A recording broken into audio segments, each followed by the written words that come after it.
हाँ, तो ये चीफ ऑफ वॉर सीरीज इतनी ट्रेंडिंग में क्यों है और लोग इसके इतने दीवाने क्यों हो रहे हैं, चलिए देखते हैं ऐसा क्या है इस चीफ ऑफ वॉर नाम की सीरीज में। हालांकि काफी लोग इसे एक्सप्लेन कर चुके हैं, इसीलिए मैं नहीं करने वाला था, पर आप लोगों की डिमांड पर अब तो करनी ही पड़ेगी। ये सीरीज असली कहानी पर आधारित है। 18वीं सदी में हवाई के लोग वहाँ के बेहद खूबसूरत आइलैंड्स पर रहते थे, लेकिन ये सब 4 राज्यों में बटे हुए थे और चारों राज्यों के राजा और देवता अलग अलग थे, जिसकी वजह से यहाँ हर वक्त जंग छिड़ी रहती थी और इसी वजह से ये स्वर्ग जैसी जगह नर्क बन चुकी थी। पर भविष्यवाणी के मुताबिक जब आसमान में एक टूटता तारा दिखेगा तब एक महान राजा आएगा जो इन चारों राज्यों को एक कर देगा और इस खूनी जंग को हमेशा के लिए रोक देगा। पर पीढ़ियों से ये लोग उस महान राजा का इंतजार कर रहे हैं और फिर एक दिन आसमान में वो टूटता तारा दिख जाता है, पर वो महान राजा अभी तक सामने नहीं आया है। और फिर इसके बाद हम यहाँ के समुद्र में कौवाई राज्य के योद्धाओं को देखते हैं जो शार्क को पकड़ने आए हैं, जिसे देखते ही ये अपना सामान तैयार करने लगते हैं। और फिर कयाना उस सामान को लेकर जल्दी ही पानी में कूद जाता है और ये उस शार्क को बुलाने के लिए मछली के खून का इस्तेमाल करते हैं। और फिर जैसे ही वो शार्क कयाना के पास आती है तो वो शार्क के मुंह में रस्सी डाल देता है, पर वो शार्क इसे खींचकर ले जाने लगती है और ऊपर इसके साथी परेशान और चिंतित हैं, पर नीचे कयाना उस शार्क को अच्छे से पकड़ लेता है और फिर उसके गलफड़ों में जहर डालकर उसे जल्दी ही मार देता है, जिसके बाद ये उसे बाहर ले आता है और इसके साथी इसे ऊपर खींचने लगते हैं क्योंकि ये बहुत ही बड़ी शार्क थी। और फिर किनारे पर आने के बाद ये उसके टुकड़े करके अपने घर ले जाने लगते हैं। और फिर घर आने पर कयाना देखता है कि बच्चों ने इसकी पोशाक निकाल रखी है और एक लड़का कयाना से पूछता है कि ये पोशाक तो दूसरे राज्य कौवाई की है और वो बहुत ही खतरनाक लोग होते हैं और तुम भी तो उसी राज्य के हो। पर कयाना कहता है कि मौई राज्य अब मेरा घर नहीं है। तभी कयाना की पत्नी आकर इससे कहती है कि तुम भी अब बच्चों की आदत डाल लो, क्योंकि मुझे भी अब बच्चे चाहिए। मुझे लगता है कि तुम एक अच्छे बाप बनोगे। तभी यहाँ किसी के आने का शंख बजने लगता है और जब ये किनारे पर जाकर देखते हैं तो इनकी और कौवाई राज्य के कुछ सैनिक आ रहे होते हैं। और फिर जल्दी ही ये किनारे पर आकर कयाना से कहते हैं कि क्या बात है मेरे दोस्त कयाना, सालों बाद तुम्हें देखकर बहुत खुशी हुई, पर तुम अपने राज्य को छोड़कर इस बेकार जगह पर क्यों रह रहे हो। बहरहाल जो भी हो, अब चलने की तैयारी करो क्योंकि तुम्हारे राज्य काहे के लिए तुम्हें बुला रहे हैं। इसीलिए कल सुबह कौवाई राज्य के किनारे पर आ जाना, वरना कौवाई की शाही फरमान को ठुकराने का अंजाम तो तुम अच्छे से जानते हो। तभी इसका साथी कहता है कि तुम चीफ ऑफ वॉर होते हुए भी इस बेकार राज्य पर बसने के ख्वाब कैसे देख सकते हो। घर वापसी का वक्त आ चुका है, अपनी खैरियत चाहते हो तो जल्दी ही आ जाना। और फिर अगले दिन हम कौवाई राज्य के किनारे पर देखते हैं कि यहाँ के राजा का बेटा कुपले कयाना का इंतजार कर रहा होता है। और फिर जल्दी ही कयाना भी अपने साथियों और अपनी पत्नी के साथ यहाँ पर पहुँच जाता है। और फिर कुपले इससे कहता है कि पिताजी तुम्हारा जंग के मैदान में इंतजार कर रहे हैं, चलो मेरे साथ। और फिर कयाना और इसके साथी इसके पीछे पीछे जाने लगते हैं और जल्दी ही कौवाई राज्य में राजा काही किले के पास आ जाते हैं। पर कयाना देखता है कि यहाँ पर हर तरफ जंग की तैयारियां चल रही हैं और सभी लोग इसे घूर रहे हैं। और फिर तभी हम यहाँ नुई नाम के योद्धा को देखते हैं जो भाला फेंकने में इतना माहिर है कि कोई भी इसके करीब तक नहीं पहुँच पाता, उसे ये पहले ही ढेर कर देता है। पर ये कयाना को देखते ही उसे लड़ने की चुनौती देता है, जिसे कयाना स्वीकार कर लेता है। तभी यहाँ पर कौवाई राज्य के राजा काही किले भी आ जाते हैं और इन दोनों के बीच मुकाबला शुरू कर देते हैं। और फिर कयाना तेजी से नुई की तरफ भागने लगता है, पर नुई का कोई भी भाला इसे छू नहीं पाता और कयाना उसके करीब पहुंचते ही उसे चित कर देता है। पर कयाना इसका हाथ तोड़कर इसे फिर से हरा देता है और साबित कर देता है कि कयाना एक बेहतरीन चीफ ऑफ वॉर है। राजा के आते ही कयाना समेत सभी लोग उसके सामने सम्मान में झुक जाते हैं। और फिर राजा इससे कहता है कि तुम बिल्कुल अपने पिता जैसे लड़ते हो, मुझे उनकी कमी बहुत खलती है, इसीलिए तुम्हें यहाँ बुलाया है। तुम्हें अब मेरी सेना में शामिल होकर एक जंग पर जाना है, आओ मेरे साथ सब कुछ समझाता हूँ। और फिर राजा का बेटा इसे बताता है कि हमारे राज्य पर एक बहुत बड़ा संकट आने वाला है। हमारा पड़ोसी राज्य ओआहू हम पर हमला करने की तैयारी कर रहा है, उनकी सेना हमसे दोगुनी है। पर कयाना का साथी कहता है कि उनका राजा एक छोटा लड़का है, वो ऐसी हिम्मत कैसे कर सकता है। जिस पर यह कहता है कि वहाँ एक पादरी है जो उस राजा के अंदर जहर भर रहा है, इसीलिए वो हमारे राज्य पर हमला करके इस पर कब्जा करना चाहते हैं। पर कयाना कहता है कि हमने जंग लड़ना छोड़ दिया है। तभी राजा कहता है कि भविष्यवाणी हो चुकी है कयाना, और हमारे पुजारियों ने तुम्हारा नाम दिया है कि हम तभी जीत पाएंगे जब तुम हमारे साथ होगे, इसीलिए इस जंग से तुम इनकार नहीं कर सकते। और फिर रात को हम देखते हैं कि कयाना और उसके साथी आपस में सलाह मशवरा करने लगते हैं कि हमें राजा को मना कर देना चाहिए। पर कयाना कहता है कि हम इससे इनकार नहीं नहीं कर सकते। तभी एक साथी कहता है कि कहीं भविष्यवाणी के मुताबिक काहे के लिए ही वो महान राजा तो नहीं है जो सभी राज्यों को एक करेगा, क्योंकि आसमान में टूटता तारा दिख चुका है। पर कयाना कहता है कि काहे के लिए कभी भी वो महान राजा नहीं हो सकता। तभी इसकी पत्नी कहती है कि काहे के लिए कभी भी जंग नहीं रोकेगा। और फिर अगली सुबह हम देखते हैं कि कयाना जब सोकर उठता है तो बाहर इसे राजा काहे के लिए मिलते हैं, जो इससे कहते हैं कि तुम्हारे पिता मेरे सबसे अच्छे दोस्त थे, तुम्हें मैंने हमेशा अपने परिवार का हिस्सा माना है, मेरे साथ चलो, तुम्हें कुछ दिखाना है। तुम्हारे जाने के बाद उन ओहायो वालों ने तुम्हारे पिता को पकड़ लिया और उन्हें मारने से पहले बहुत ही ज्यादा तड़पाया, उनकी हड्डियां तोड़कर उनके शरीर में ही घुसा दी। और जब मुझे उनकी लाश इतने दिन बाद इतनी बुरी हालत में मिली तो मैंने उसे जलाया नहीं बल्कि तुम्हारे लिए संभाल कर रखा, क्योंकि उनका अंतिम संस्कार करने का हक तुम्हारा है। पर हम तुम्हारे पिता का बदला जरूर लेंगे और मेरी फौज की अगुवाई तुम करोगे और किसी को भी जिंदा मत छोड़ना।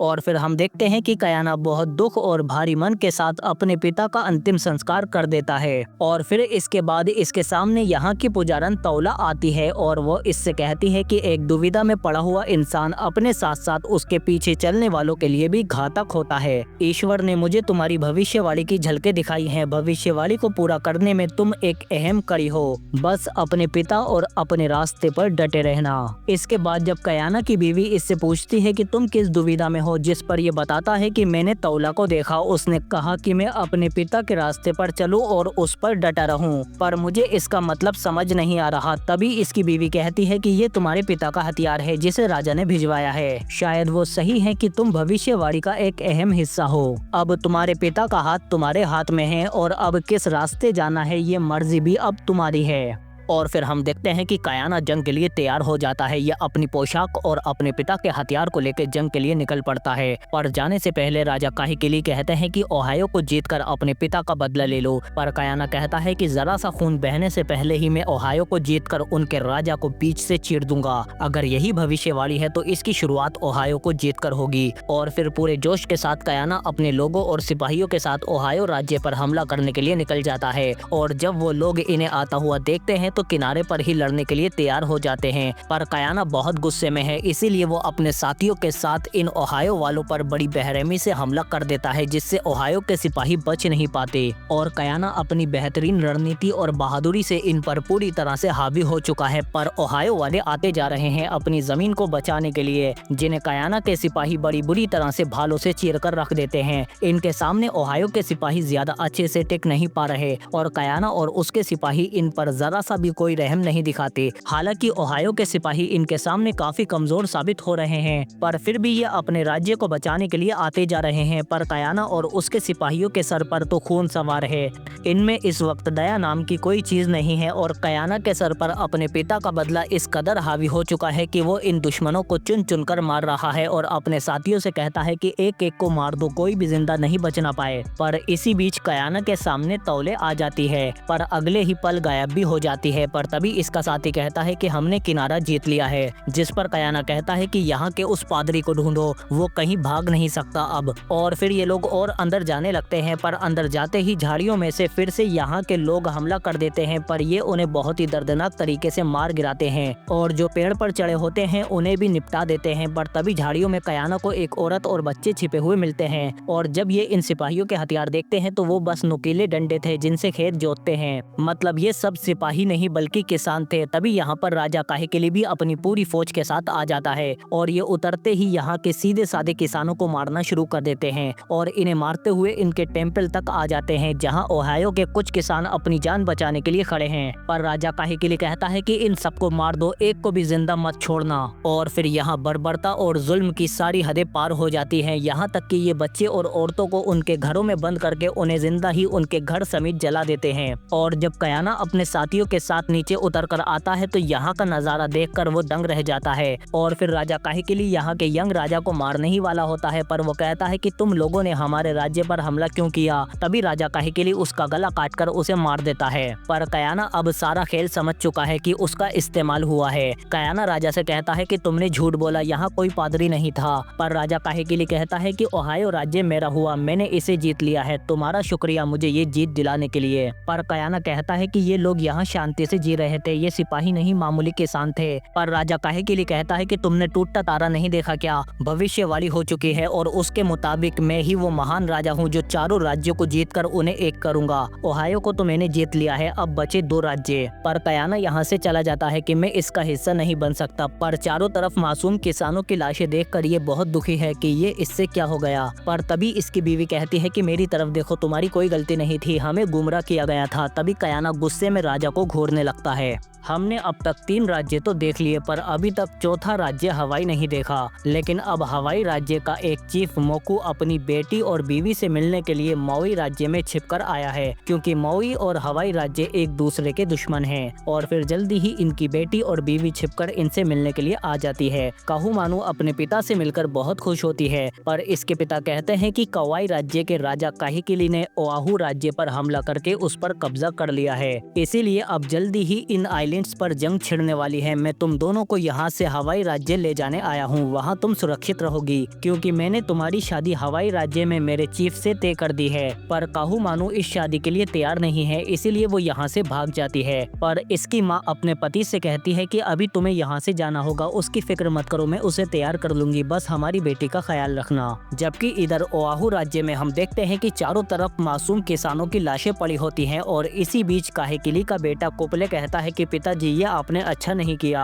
अपने मकसद के लिए आपने हम सबसे झूठ बोला। पर काहेकिली कहता है कि ये सब मैं आने वाले कल की भलाई के लिए कर रहा हूँ, भविष्यवाणी के मुताबिक मैं ही बनूंगा चारों राज्यों का महान राजा जो सबको एक करेगा। जबकि इधर कयाना और उसके साथी अपने किए पर बहुत शर्मिंदा हैं। तभी कयाना की बीवी कुपोही कहती है कि हमें यहाँ से चले जाना चाहिए, क्योंकि काहेकिली यही नहीं रुकेगा। कयाना कहता है कि अब हम इसका हिस्सा नहीं बनेंगे। और फिर इसके कुछ देर बाद हम देखते हैं कि जब राजा काहेकिली इनके पास आता है तो उसे कयाना का वही टूटा हुआ हथियार मिलता है। मतलब साफ है कि कयाना इससे अलग हो चुका है। और यहाँ राजा को उन सिपाहियों की लाशें भी मिलती हैं जो कयाना और उसके साथियों पर नजर रखे हुए थे। इसीलिए राजा गुस्से में कहता है कि कयाना और उसके साथियों ने हमसे गद्दारी कर दी है, पर वो मुझसे बचकर भाग नहीं पाएंगे। तभी राजा का चमचा कहता है कि कयाना पहले माउई राज्य जाएगा, क्योंकि उसकी पत्नी कुपोही की बहन है के वहाँ है और वो उसे लिए बिना नहीं जाएंगे। राजा कहता है कि उनके पीछे माउई राज्य जाओ और कयाना की लाश मेरे पास लेकर आओ। इसके लिए राजा अपने बेटे कुपले को भेजता है। और इधर हम देखते हैं कि कयाना और उसके साथी तेज तेज चप्पू चलाकर इनसे पहले काफी दूर आ चुके हैं और सुबह होते ही ये लोग माउई राज्य पहुंच जाते हैं और जल्दी ही हैके को ढूंढने लगते हैं। पर इनके पीछे कुपले भी अपने साथियों के साथ यहाँ पहुंच चुका है और इधर इन्हें हैके के सामान से पता चल जाता है कि वो कहाँ गई होगी। पर तभी कयाना को कुछ हलचल दिखती है, इसीलिए जब वो थोड़ा आगे जाकर देखता है तो कुपले का साथी इसे दिख जाता है। पर जैसे ही वो सबको बताने के लिए भागता है तो तभी कयाना उसे रस्सी से पकड़ लेता है और फिर पेड़ में घुसाकर रस्सी से मार देता है। पर तभी यहाँ पर कुपले अपने साथियों के साथ आने लगता है। कयाना अपनी बीवी को इशारा करके इन्हें अपने पीछे दूसरी तरफ ले जाता है। कुपोही कहती है कि वो उन्हें चकमा देकर हमें ढूंढ लेगा, चलो हमें हैके को ढूंढना है। जबकि इधर कयाना इन्हें अपने पीछे पीछे अपने लोगों से दूर ले जा रहा है, पर कुपले भी इसके पीछे शिकार की तरह पड़ जाता है। पर आगे जाने पर इन्हें 2 रास्ते मिलते हैं, इसीलिए ये आधे आधे बटकर दोनों रास्तों पे चले जाते हैं।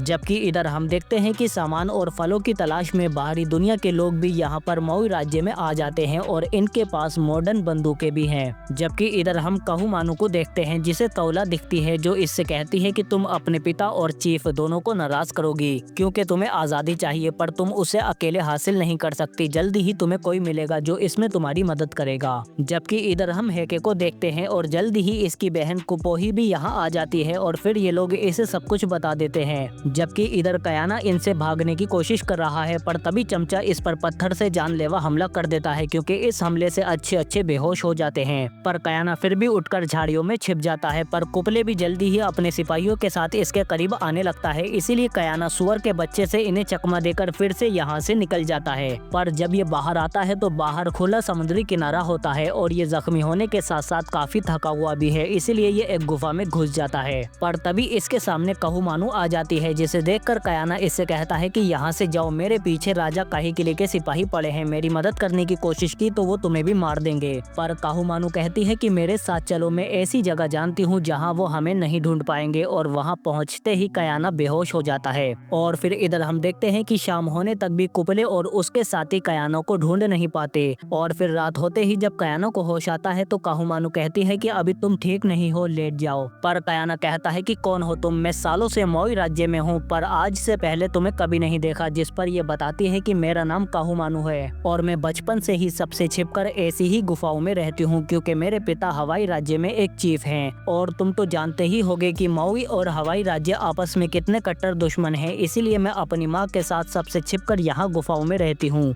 और फिर सुबह होने पर कायाना यहाँ से जाने को तैयार हो जाता है, पर इसे यहाँ एक बंदूक मिलती है, जिस पर काहुमानू बताती है कि बाहरी दुनिया के लोगों को ये पेलिस्किन कहते हैं और सालों पहले उनमें से एक यहाँ आया था। उनके हथियारों की ताकत इतनी है कि हम सोच भी नहीं सकते। पर कायाना कहता है कि उनके हथियार ताकतवर हैं, पर उन्हें आसानी से हराया जा सकता है। अब मुझे जाना होगा, मेरी बीवी और मेरे लोग इंतजार कर रहे होंगे। पर काहुमानू कहती है कि उन्हें ढूंढने के बाद तुम कहाँ जाओगे? काहे किले के सिपाही तुम्हारा पीछा नहीं छोड़ेंगे। मेरे पिता मुझे हवाई राज्य ले जाने के लिए एक काफिला भेज रहे हैं। तुम सब चाहो तो मेरे साथ वहाँ चलकर रह सकते हो, क्योंकि अब मौई राज्य तुम्हारे लिए सुरक्षित नहीं रहा। जिस पर कायाना मान जाता है और फिर ये काहुमानू को लेकर अपने साथियों की ओर जाने लगता है। जबकि इधर बाहरी दुनिया के लोग एक जगह पर रुककर थोड़ा फ्रेश हो रहे होते हैं, पर तभी काहिकिली का आदमी पीछे से जोन पर हमला कर देता है और उसका हथियार भी छीन लेता है। पर कायाना भी इसी तरफ आ रहा होता है और तभी इन सबका आमना सामना हो जाता है और फिर इनमें से एक पेलिस्किन कायाना पर बंदूक तान देता है। पर कैप्टन कहते हैं कि बंदूक नीचे करो मार्ले, गोली की आवाज से सारे आदिवासी यहीं आ जाएंगे। पर तभी मार्ले शूट कर देता है। कैप्टन बंदूक लेकर कहते हैं कि क्या बेवकूफी थी। तभी कायाना इनकी जान बचा लेता है पीछे से आने वाले काहिकिली के आदमी से।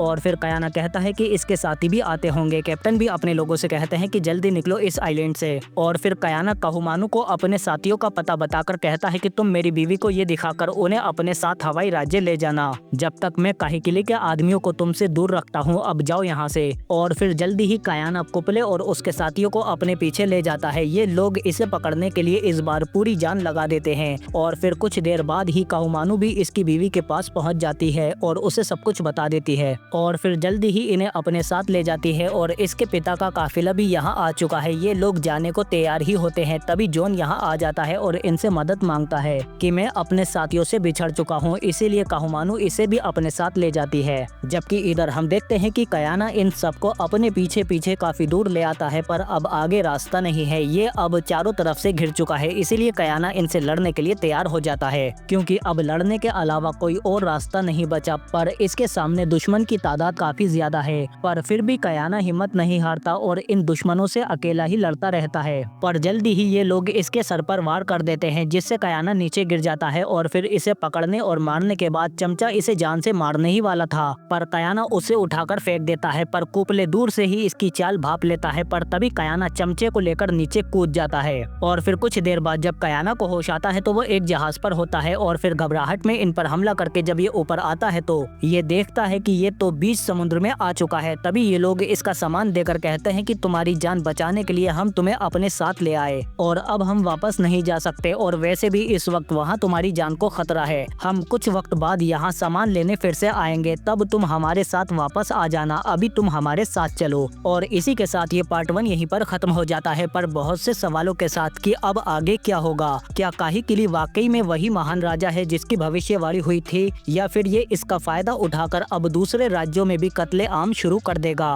पर बाहरी दुनिया में पहुंचकर कायाना को क्या कुछ ऐसा मिल जाएगा जिससे वो काहिकिली को रोक पाएगा और अपने लोगों को बचा पाएगा? इन सभी सवालों के जवाब हमें अगले पार्ट में पता चलेंगे, पर वो तभी आएगा जब इस पर अच्छा रिस्पॉन्स आएगा। इसीलिए इस वीडियो को दबाकर लाइक करो, हाइप करो और कमेंट को पार्ट 2 से भर दो और अपनी कीमती राय देना ना भूलें। अब हम मिलते हैं आपसे अगली वीडियो में, जब तक के लिए सब्सक्राइब।